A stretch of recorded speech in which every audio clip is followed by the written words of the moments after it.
Komatireddy brothers అంటే తెలంగాణ రాజకీయాల్లో ప్రత్యేకమైన ఇమేజ్ ఉన్నవాళ్ళు. కాంగ్రెస్ రాజకీయాల్లో ఈ ఇద్దరు బ్రదర్స్ రూటే సెపరేటు. ఎప్పుడూ వివాదాస్పదమైన వ్యాఖ్యలు చేస్తూ వార్తల్లో నిలుస్తూ ఉంటారు. నిన్న మొన్నటి వరకు భువనగిరి ఎంపీ సీటు కోసం పట్టుబట్టిన ఈ అన్నదమ్ములిద్దరూ ఇప్పుడు కాస్త మెత్తబడ్డట్లే కనిపిస్తోంది.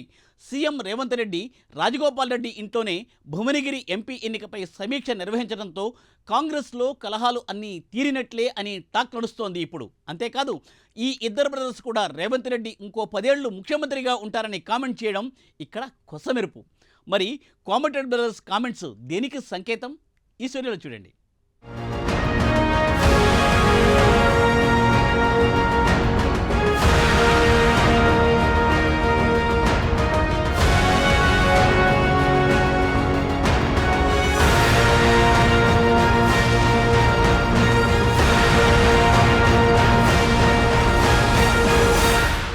కాంగ్రెస్లో కోమటిరెడ్డి బ్రదర్స్ రూటే వేరు.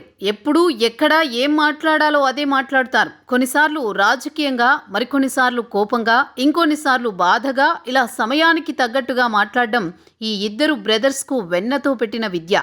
తాజాగా ఈ అన్నదమ్ములు భువనగిరి ఎంపీ సీటు కోసం తెగ ప్రయత్నాలు చేశారు. కానీ విడవమంటే పాము కోపం, కరవమంటే కప్ప కోపం అన్నట్లుగా వీళ్ళిద్దరూ ప్రతిపాదించిన అభ్యర్థులను కాకుండా తెరపైకి మూడో వ్యక్తిని తీసుకొచ్చి టికెట్ కట్టబెట్టారు సీఎం రేవంత్.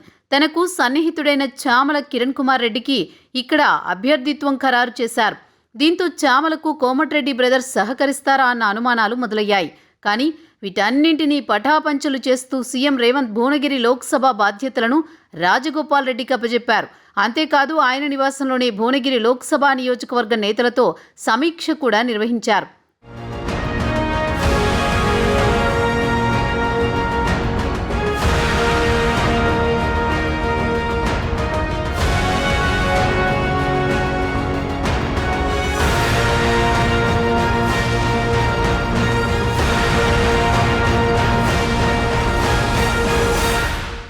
గతంలో భువనగిరి నుంచి మంత్రి కోమటిరెడ్డి వెంకటరెడ్డి ఎంపీగా గెలిచారు. గత ఎన్నికల్లో ఎమ్మెల్యేగా గెలిచిన తర్వాత ఎంపీ పదవికి రాజీనామా చేశారు.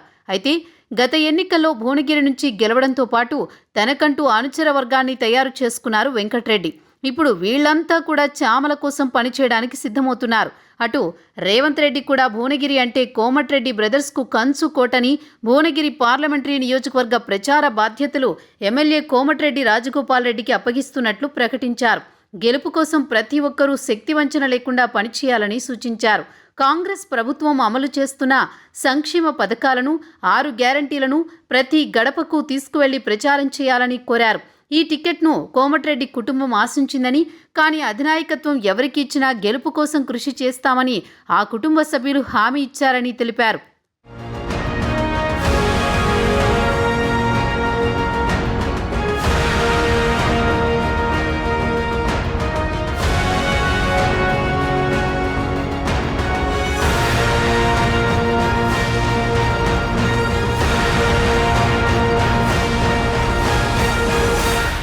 నిన్న మొన్నటి వరకు సీఎం రేవంత్ రెడ్డి అంటే ఒంటి కాలిపై లేచిన ఇద్దరు బ్రదర్స్ ఇప్పుడు సైలెంట్ కావడానికి తెర వెనుక రేవంత్ రెడ్డి మంత్రాంగం నడిపించారనే టాక్ వినిపిస్తోంది. భువనగిరిలో సపోర్ట్ చేస్తే కాంగ్రెస్లో భవిష్యత్తు బాగుంటుందని, లేదంటే రాజకీయంగా చాలా ఇబ్బందులు ఎదుర్కోవాల్సి వస్తుందని స్వీట్ వార్నింగ్ ఇచ్చినట్లుగా ఇన్సైడ్ టాక్. దీంతో దెబ్బకు దెయ్యం దిగిపోయి రేవంత్ అన్న అంటూ ఇద్దరు బ్రదర్స్ ట్రాక్లోకి వచ్చినట్లుగా తెలుస్తోంది. అంతేకాదు ఇంకో 10 ఏళ్లు సీఎంగా రేవంత్ రెడ్డి ఉంటారంటూ వెంకటరెడ్డి ఇంకో అడుగు ముందుకేసి రేవంత్ రెడ్డిపై ప్రశంసల వర్షం కురిపించారు. అదే సమయంలో ప్రత్యర్థి పార్టీల నేతలపై విరుచుకుపడ్డారు.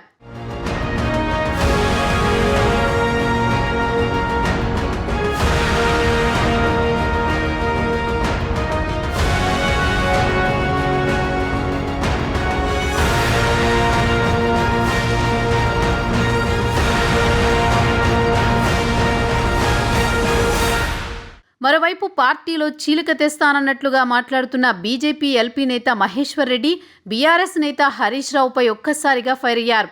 వీరిద్దరూ చేస్తున్న ప్రకటనలతో తనపై కాంగ్రెస్లో అపనమ్మకం పెరిగిపోతోందని ఆందోళన చెందుతున్నారేమో, కానీ వెంటనే రేవంత్ రెడ్డి 10 ఏళ్లు సీఎంగా ఉంటారని ప్రకటించేశారు. కాంగ్రెస్లో గ్రూపులు లేవని, రేవంత్ 10 ఏళ్ల పాటు సీఎంగా ఉంటారన్నారు. కాంగ్రెస్ ప్రభుత్వం ఎక్కువ కాలం ఉండదని చెప్పేందుకు బీఆర్ఎస్, బీజేపీ నేతలు ఎక్కువగా కోమటిరెడ్డిని టార్గెట్ చేస్తున్నారు.